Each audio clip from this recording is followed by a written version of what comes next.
Hello. So I'm not too sick anymore. So I have been feeling better and doing things.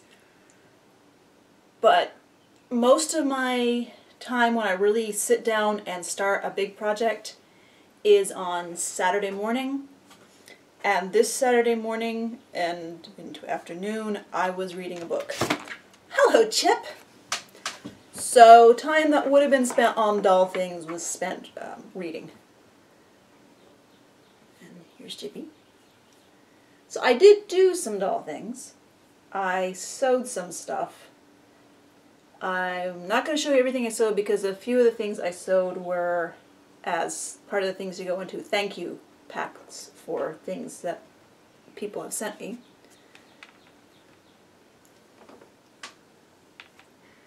Sorry. Chippy. And the first thing that I sewed, now I have cat hair with my bandage.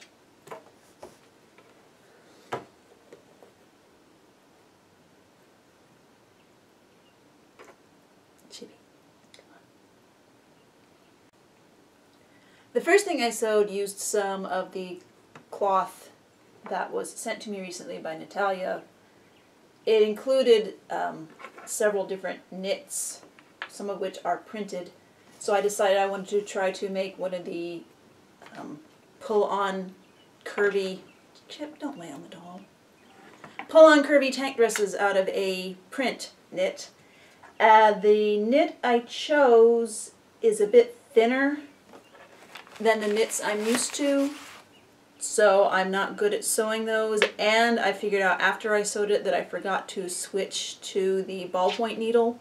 So having the not ideal for knits needle in my machine probably didn't help things either. But still, it turned out good enough for pictures. I won't point out where I messed up. What are you chewing on?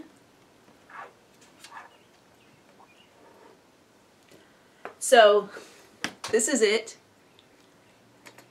I like the way it turns out. I like the print. I think it suits her very well because, like I said, with her big blonde hair and her bright pink lips, I think she is a subversion of the stereotype of Barbie, and that's one of the things I like about this doll. I know a lot of people don't like her lips because they're so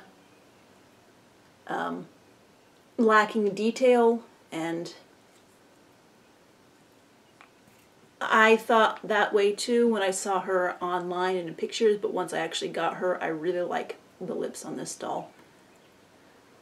Like I said, because I think it is sort of, somebody at Mattel is making fun of what people think Barbie is. So she works well in this bright, colorful, not to scale print dress, but like I've said, I like putting dolls in things that aren't to scale prints. It is nice to find prints that are properly scaled to dolls, and then you can make something fairly realistic, but you know, I'm not after realism on my dolls. I'm after emphasizing that they are dolls. And part of that is incredibly oversized prints. So, and this is one of the pinwheels that I found last week thrifting. And the other main thing that I sewed is I decided I would go ahead and use the fan print that I showed you last week from the cloth that, sorry, I'm thinking of too many things at once, the cloth that Natalia sent me, and so that turned into this, which I am very happy with the way it turned out. I knew as I was making it that I wanted to put it on Purple Skin doll. I was thinking it would be Iris. I thought this dark red would contrast nicely with all her pastels. But then I remembered that Lila here, who's covered with cat hair, has dark red as her contrast color already through her lipstick and the fact that she's wearing, I know you can never see it in pictures because her hair is in the way, she's wearing Generation Girl Mari's dark red earrings. So the skirt turned out a little bit shorter than I would have liked it because I was using fairly small pieces of cloth. That's also why the sleeves are actually longer than I originally intended, because I wanted to use every scrap of that cloth. There are a few scraps left that might show up in doll-sized patchwork in the future, but they're that small, so not going to make much else out of this.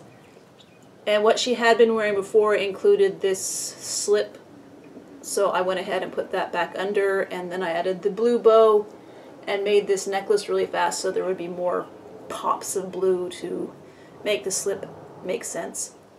I don't think you can really see it, but this bead on her necklace, it is blue, but it also has dark red on the ends, so you can almost think that I'd planned this, but no, I was just desperate for a light blue bead, and since I'm not really fond of blue, I had barely any light blue beads, and this was a good size and happened to have the red, so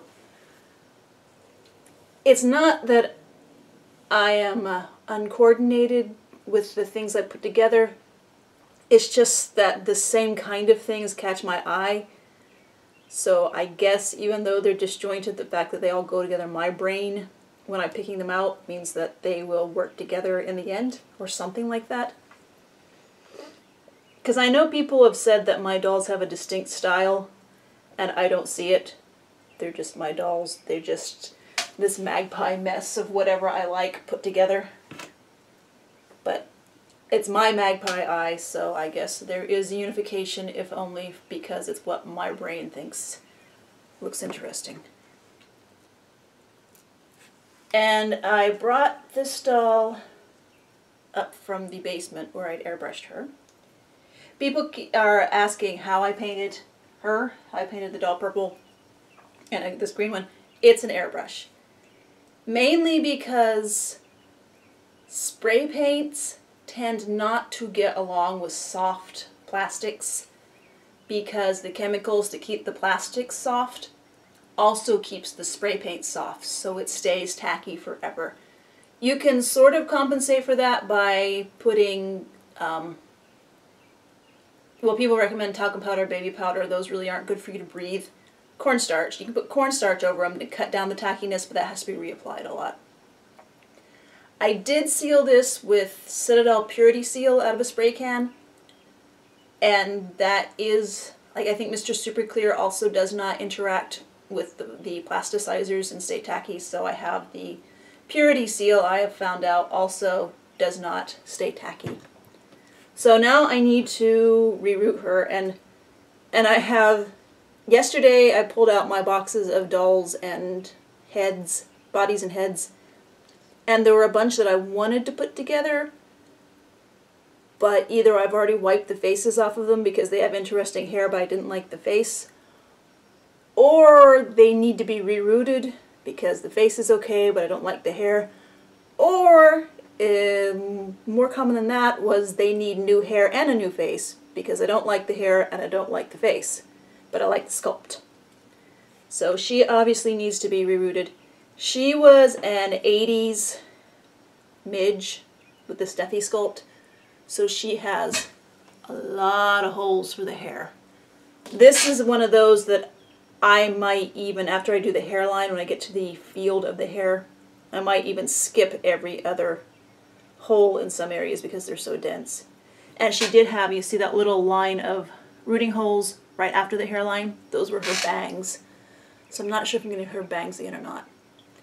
And right now, the color that she's going to get is looking like it will probably be more of the Rochelle pink, just because I have so much of it. Rochelle had a lot of hair, and I think I've had 2 people give me the hair from their Rochelles because Rochelle also had a lot of glue, so a lot of people wanted to cut Monster High Rochelle's hair off as soon as possible.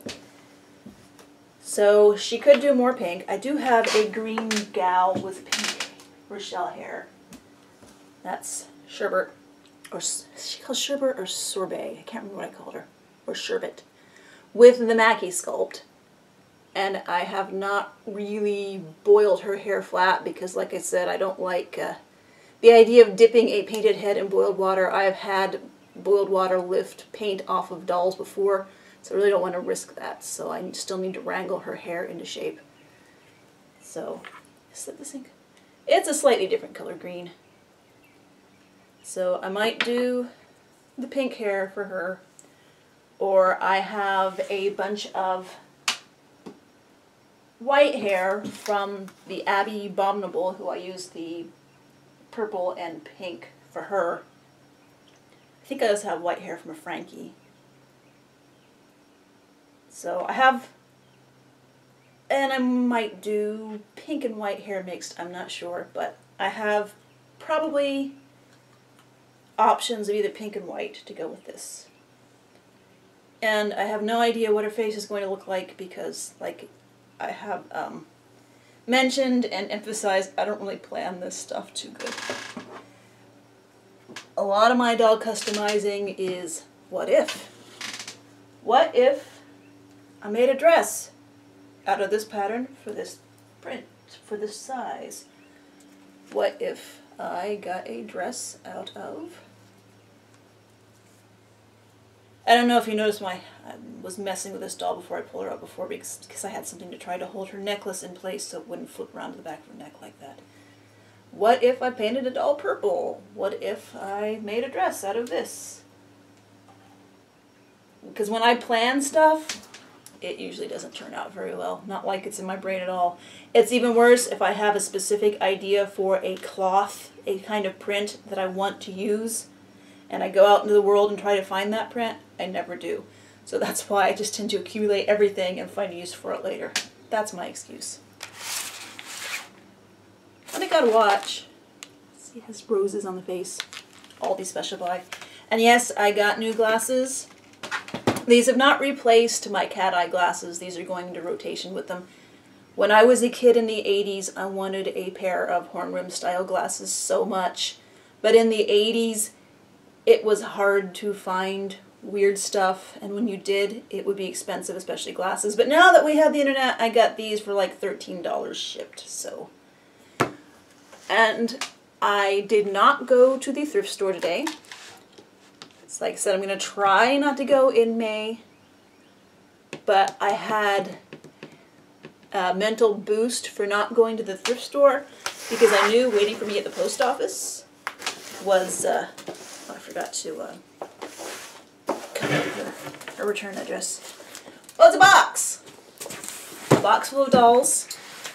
RagamuffinSquad contacted me and said she was moving and she had some thrifted dolls that she knew she'd never get around to using, so she'd like to know if I would like them. And she sent an itemized list with pictures. So I'm excited because I know what is in this box. I thank her immensely. I am, of course, going to send her stuff as thanks after she moves. I don't want to bother her sending stuff when she's just got to pack it up and move it again. So, there is a doll in here who is the kind of doll that I would never get on my own for various reasons. This is like the only way I will ever get this doll is somebody else finding her in thrift. Modern Circle Barbie card. Cool. You can never guess where I got these cards still in the original box. Well, I think I can guess, and that is a great find. Okay, so there are some extra things in here, so there are some surprises, but the things that I know are in here are amazing. But like I was saying, there is one doll in here who's the kind of doll that getting it thrifted is the only way I would ever get it. And I kind of cackle whenever I think about the fact that I have this doll now. So we've got Shoesies, which, this is my third pair of these Shoesies, which I really like these Shoesies for female action figure feet. I might finally paint a pair, although purple shoes usually tend to work really well with my doll clothes. If you don't know what Shoesies were, back when finger skateboards first got popular, Hasbro looked at them and said, okay, but what can we sell to girls? So they came up with Shoesies, shoes to wear on your fingers. I have a bandage on my finger. You probably noticed I usually have bandages. So this was Hasbro's attempt to get a girl version of Tech Decks, little finger skateboards. It didn't do well. But we who collected action figures were so happy to find these because our big dolls with our big action figure feet could finally have some shoes, because even though these were never meant to go on doll feet, we all had such a variety of dolls and figures with odd shoe sizes that we had somebody who wear the shoesies. I also found that they fit some 15 or 16-inch dolls too. This one might need some carving, either the doll so the toe loop can go over the toe, or the toe loop gets carved off. I've never had these shoesies before. The first two I opened I have had and still have. It's like, okay, I know these are shoesies, but they honestly look like they're knockoffs of Tiffany Taylor shoes, or the Migo Share shoes from the late 70s. So those are interesting. I'm excited to see who these can fit. Let's see, let's see. These will give away who the doll is, so I won't show those. And then we have some pose doll heads, which I really like putting pose doll heads on normal doll bodies, but most of the pose doll heads I've found have been in terrible shape. This is, I think I've seen these, this is sort of the later style Bradley doll. It's not the super glam. This is a little more Little House on the Prairie inspired, mid to late 70s. But I'm sure I have a body that will work with. And then the craft doll.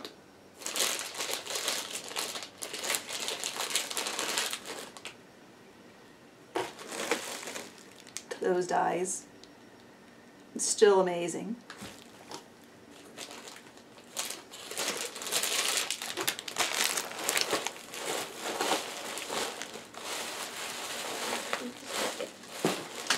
There's a Bratz Babies, the little one. I know Aunt Picaro has been having fun hybridizing the big Bratz Babies heads onto big bodies. Well, this is more my size. I can put this on a 6-scale body and have fun with it. I have customized one Bratz Babies head before. I don't know what line she was from, but she had black hair with pink streaks and iridescent threads, sparkly threads. And I put her on a 6-scale body that didn't have feet. And I sort of sculpted hooves onto her and made her into a sort of vampire, undead, spooky lady. And I gave her to Emmy Moon, who appreciated her. So that was fun. I always appreciate packing materials too, since I do eBay. Oh, one of the Pixies, they call Pixies Brats, the taller, longer Brats. I can't remember if their heads were smaller too. I'm not a Bratz person. I think the head is smaller. I repainted one of these ages ago in Momoko style. That was one of the first times I realized that it's fun to paint Momoko on everybody. And we have, yeah, I think this was Tropical Miko, who I have thrifted a Tropical Miko myself, who still had all of her hair. And I wanted to cut it off short and maybe even reroot her, but I didn't want to mess with that hair, because to still have her long hair and have it not be a tangled mess was impressive aging. So now I have this doll who I can go ahead and take the hair out of and have fun customizing. I'm not sure if I want to just give her a reroot, or since it's going to be kind of a challenge to match her 80s orange tan body, if this will be a candidate for an all-over paint color on a articulated body, of course. Articulation snob. Speaking of articulation snob, she did not tell me she'd be sending this dude. So, articulated Ken. Fashionistas Ken. I think I've thrifted some Fashionistas Kens with this happening to the knee. I'm pretty sure I've thrifted Fashionistas Barbies with knees like this too. I suspect there were kids who thought they were supposed to come apart, but I'm not sure. I've thrifted some with really stretched out elbows too. Oh, somebody also obviously decided he was married. You see the remains of the Sharpie ring? One of my problems with thrifting is I wonder about the stories behind them sometimes. Like, how did this, like the doll I'm saving for last in here, how did that end up in the thrift store? You don't expect that to end up in the thrift store. Or dolls like this, you wonder what the story was behind them, why he has a wedding ring drawn on. Things like that. But I do appreciate having another articulated male body. Because thanks to John, I have a stash of articulated of male heads now that have not had a body. And now there's this, yep, I'm pretty sure this is Cali Guy Blaine, who I bought him when he was new back in the day and put him on an action figure body and let him go, but it's nice to have him back. I can actually, I have a, this is the Tango sculpt. I have him in Winky Guard. I don't know if you can see him back there, who is naturally green. I didn't have to paint him green. And I can't remember if I have him that John sent. I know I had one that John customized and then I gave to someone else because someone else had said that this doll was like a personification of one of her original characters. So when I met up with her in person, I said, here, take this doll. So I think this is the Tango Can sculpt that I can have fun playing with. And I think I have a body that this will match, and I definitely have an action figure body that I can probably modify a little bit to get him to work on. So, more guys are nice. And then we have a bag of heads, which includes another one of the Bratz babies. This is the one that you could plug the hair in, which this could be fun to sculpt onto, maybe do a Humble Zombie style, really elaborate ice cream sculpture type hair, or not, because I've never tried it before, and if I tried it, it would probably look terrible. So this is going to be fun to put onto a new body. And My Scene Madison, always appreciate. Okay, that's me last. And Disney Eleanor, Merida's mom, which I had thrifted one of these and then I put her on eBay because they're, I guess, a little uncommon. I guess they only came in a set. But this one I'm looking forward to actually trying to do something, some customizing with. Because while she does have a bit of the stereotypical Disney Pixar look to her face, she is different enough that I think she could be fun. She has a really interesting profile. I don't know if you can see it with all the stuff behind me or not. But, so, I think she'd be fun. I don't know if a Disney store head can shrink much. It's not very soft, so there's not much plasticizer to leach out of it.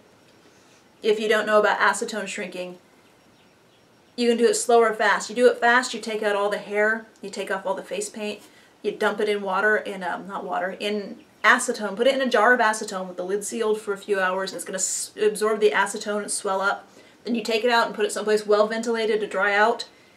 And if it was really squishy, all the plasticizers in it that made it squishy will evaporate with the acetone, or maybe they're destroyed by the acetone, I'm not quite sure. And when all the acetone has evaporated away, the head will be smaller than it started and harder. But this head is pretty hard to begin with, so I don't know. And well, there's the slow acetone shrink. That's, you can leave the hair and the paint on, and you dilute the acetone with water. I'm not sure the proportions, but it takes longer for the head to swell up, and I think it takes longer for it to get back down to the new size. But because the acetone wasn't pure, the paint won't be destroyed, and because it's shrinking slower, the hair. The problem with leaving the hair in for a fast shrink is that when it shrinks, the hair is like in the way and it just rips the scalp off because the hair is big and the scalp is small. But slow shrinks get around that. So it should be fun to play with. And then there's this head, which I think she said was Unita. And she said when she saw it, she thought, oh, that's, yeah, Unita. She said, oh, that's a Dolls Ahoy head. Dolls Ahoy will have fun with that. And I think I will. She has individually sculpted teeth. It's a very 80s head. What is she? It doesn't have a date on it. When I looked them up on eBay, I think they were all from like 86 or 88. Maybe not that late. Oh, she has rooted lashes. I didn't realize that. Very stubby rooted lashes. But this doll should be fun to play with because she also has a kind of interesting profile. It's a lot more nose than most fashion dolls have. A lot of fashion dolls have little tiny noses. So that could be fun. It will be fun. And she had found a bunch of vintage gift wrap. I think she was the one who found the vintage gift wrap.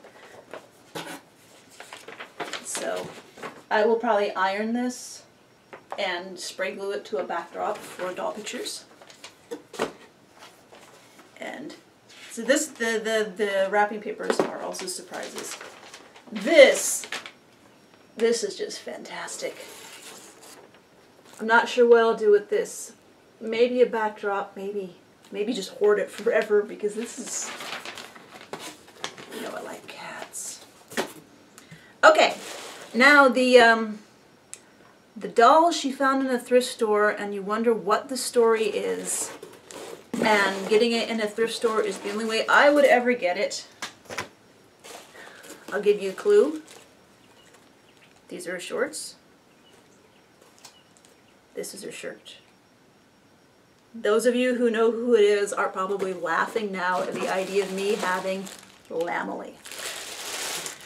I know I'm laughing at the idea of me having Lammily because, okay, the engineering on this doll is terrible. I mean, dolls have not had to do this at least since Barbie was released in 1959. There is no reason for a doll to do this. You can engineer doll legs better than that. Also, proportionally, the way humans are generally built, if you stand up and think about where your hand is in relation to your body, your wrist is, well, not the wrist, the palm of your hand is very roughly equal to your crotch. And her crotch is down to her fingertips, pretty much. So that's like the opposite of Bratz. Bratz's crotches are practically at their elbows.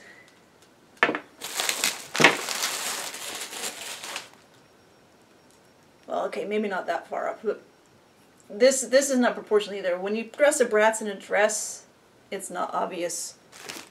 And I'm sure when you put her in a dress, it wouldn't be obvious either. People know that I have issue with the way her mouth, and any Barbie that's had a so-called toothectomy, where the teeth are cut out and the lips are glued closed, they bother me personally because they're pulling the jaw up. But when you're not smiling, you still have teeth. So when you're cutting the teeth out and gluing it closed, to me it just looks like you've removed the teeth. And Lammily has that look to me anyway. And also there's the proportions. This is equal to this, and this is equal to this, and this is equal to this. She doesn't quite have that. And of course there's the whole fact that even though she's touted as being realistic 16-year-old girl, she was actually created because the guy is intimidated by Barbie type women. And there's nothing wrong with being normal, of course, but I didn't use my dolls growing up to pretend to be normal. I used my dolls to act out the fantasies that I couldn't. I built spaceships for my Barbies. They were all telepaths. They were like royalty on another planet. If I'd wanted to pretend that they were normal, I wouldn't have needed a doll sold to me to be a normal doll. I would just have pretended my Barbies were normal. So, I'm not sure what I'm going to do with this doll. And that hair fiber is terrible too. But, I have one now.